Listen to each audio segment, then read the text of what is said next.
নমস্কার বন্ধুরা, কেসি কিচেনে সবাইকে স্বাগত। আজ আমি নিয়ে এসেছি একটা ডাল দিয়ে পোস্ত রেসিপি, যেটা কিনা ডাল পোস্ত রেসিপি। এইরকম ডাল পোস্ত কিন্তু গরম গরম ভাতের সাথে খেতে ভীষণ ভালো লাগে, আর এটা খুব তাড়াতাড়ি হয়েও যায়। চলো দেখে নিই কীভাবে আমি বানাচ্ছি। দেখো, আমি মোটামুটি এক বাটি বা 1 কাপ যাই বলো, 1 কাপের মতো ডাল নিয়েছি, মুগ ডাল। সেটাকে একটা কড়াইয়ের মধ্যে, গরম কড়াইয়ে আমি দিয়ে বেশ কিছুক্ষণ ধরে এটাকে ভেজে নেব, মানে এটাকে রোস্ট করে নেব। গরম কড়াইয়ে মুগ ডালটা ভেজে নিলে কিন্তু খেতে ভীষণভাবে ভালো লাগে। আর সমানে কিন্তু এটাকে আমি ভেজে যাব গরম কড়াইয়ের মধ্যে মুগ ডালটা। আর ততক্ষণই ভেজে যাব যতক্ষণ না এটার মধ্যে একটা খুব সুন্দর মিষ্টি গন্ধ বেরিয়ে আসবে।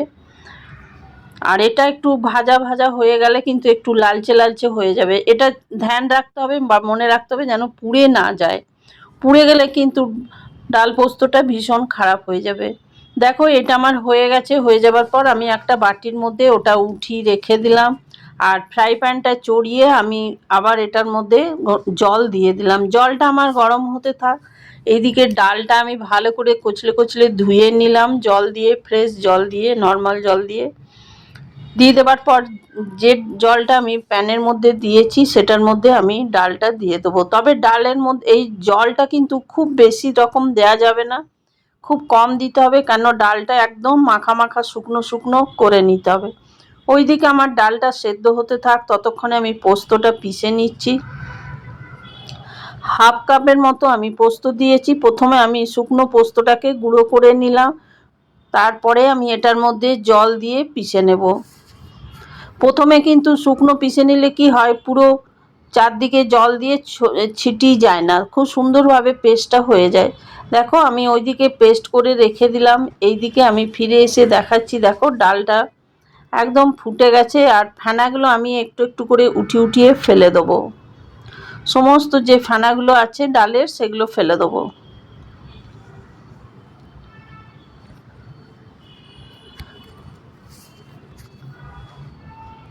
তোমরা তো অনেকে অনেক রকমভাবে ডাল পোস্ত বানিয়ে থাকো, নানা রকম ডাল দিয়ে বানিয়ে থাকো।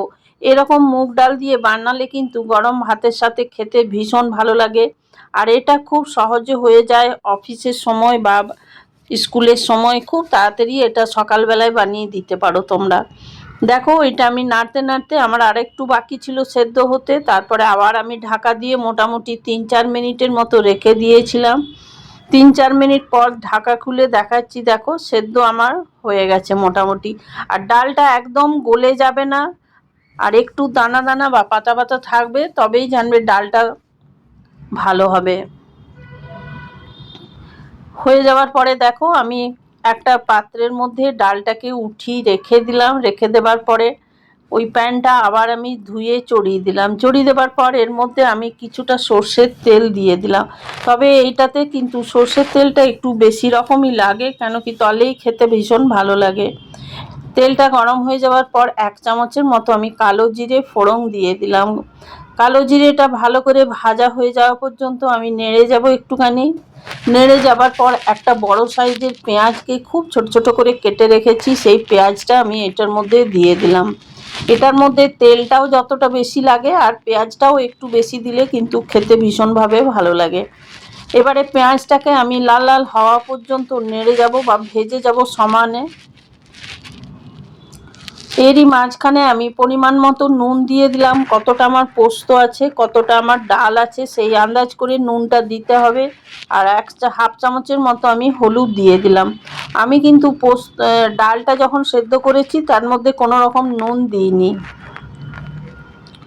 নুন হলুদ দিয়ে দেওয়ার পরে একটুখানি নেড়ে চেড়ে নিলাম। তারপরে কয়েকটা কাঁচা লঙ্কাকে আমি কেটে আর চিড়ে চিড়ে দিয়ে দিলাম। দিয়ে দেওয়ার পরে দেখো, পেঁয়াজগুলো একদম লাল লাল করে ভাজা হয়ে গেছে প্রায় আমার।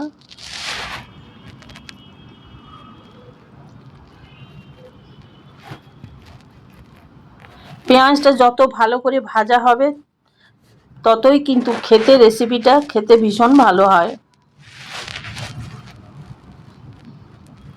এইবারে দেখো, পেঁয়াজটা ভাজা হয়ে যাবার পর ওইদিকে যে আমি পোস্তটা বেটে রেখেছি, বেটে একটা বাটির মধ্যে উঠিয়ে নিয়েছিলাম, সেই পোস্তটা আমি দিয়ে দিলাম। পোস্তটা দিয়ে দেওয়ার পরে দেখো বেশ কিছুক্ষণ যে জারটা আমার মিক্সির জারে যে পোস্তটা বেটেছি সেই জারটা ধুয়েও একটুখানি জল আমি এর মধ্যে দিয়ে দেবো।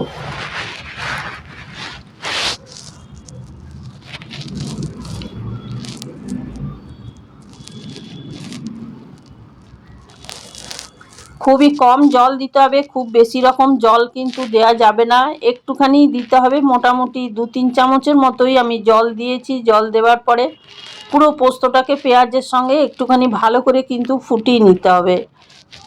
আর ফুটিয়ে নিলে কি হয়, এটার মধ্যে খুব সুন্দর একটা মিষ্টি পোস্তর মধ্যে গন্ধটা চলে আসে।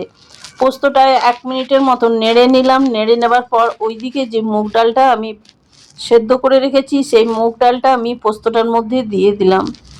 দিয়ে দেওয়ার পরে এটাও খুব ভালো করে কিন্তু ভেজে যেতে হবে।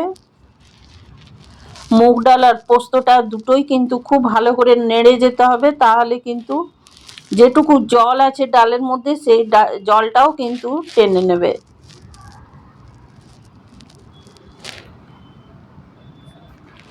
দেখো সমানে আমি কিন্তু এটাকে নেড়ে যাচ্ছি বা ভেজে যাচ্ছি।